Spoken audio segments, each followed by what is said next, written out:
So, welcome back. You are watching the Unframe of Mind show, and I am your host, Daniel Wagner.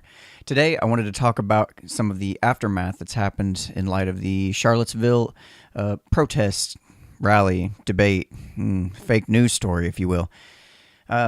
So, in the aftermath, there's been a number of statues being taken down, either through protesting groups just coming in and tearing them down themselves, or through the state agencies coming in and removing them themselves. It's rather silly, if you ask me, because here's the main problem. Okay, if you remove all of the statues and all of the reminders of the past history, what problems are solved? I mean, yeah, I get it. Maybe they're there to remind us of a terrible past history we had. I don't really, quite frankly, give a shit what your reasoning is.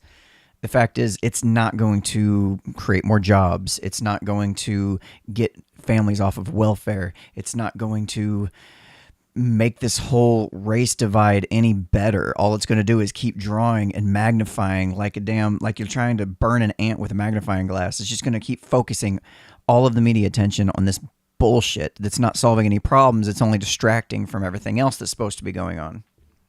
So, in one of the videos, I saw the protesters, rioters, whatever you want to call them, the vandals, hoodlums, if you will, with a rope around the neck of a statue.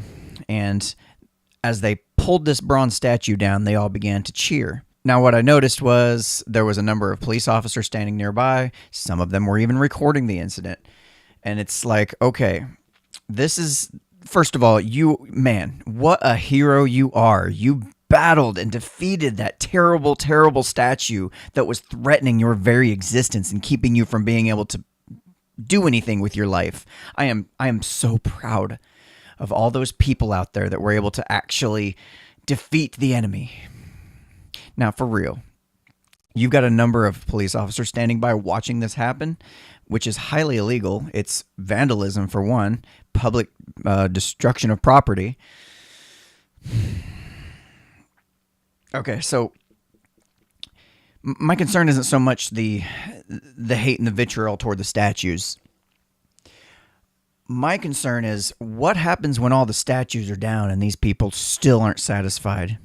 They're already convinced that the racists are among us. The racist is right there. I mean, what is going to stop us from ending up with a rope around the neck of a real human being while police stand by and videotape it and watch it happen because they were given a stand down order?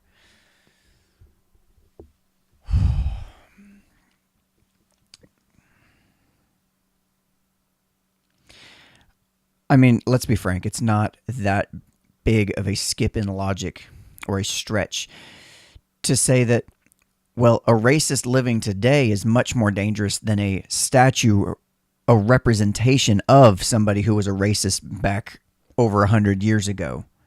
So if we're going to take our anger out on the statue, then, I mean, I don't see how you could not be justified in taking out the actual racist if that's what you're going after. If you're trying to eradicate it, you have to take it out completely.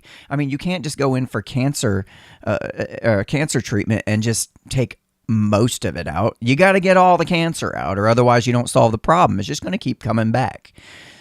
That's not a huge stretch in logic to make if we continue to use the same line of if we continue to use the same line of flawed thinking. So if we talk about the Charlottesville problem and we actually look at it objectively, and from what I've researched, this seems to be the most truth I can get out of it. What we have in Charlottesville is not what the mainstream media says we have.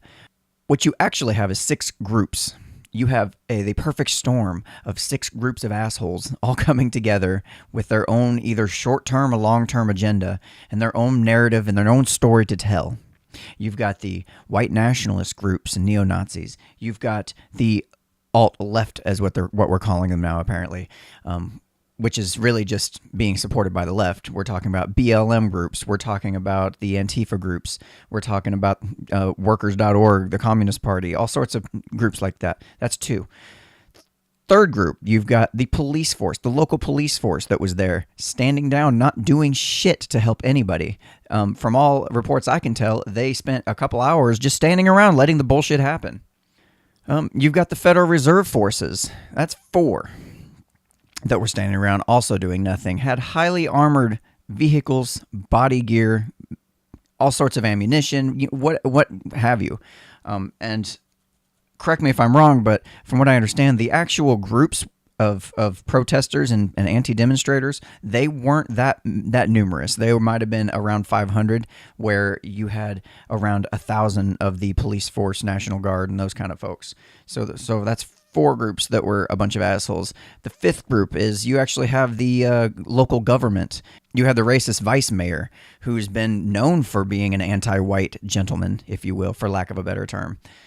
What was the 5th group?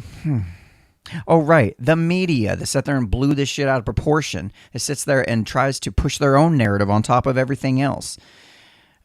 When you get right down to it, if 5 of the groups weren't there, if it was just the alt-right groups there, having their peaceful protest, having their they had permission to put on the protest. I mean, they had every right to be there.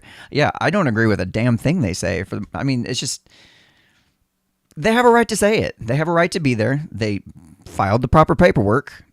There was no problem here, except for some opinions that you may or may not agree with. As long as they're not doing anything, shut the fuck up.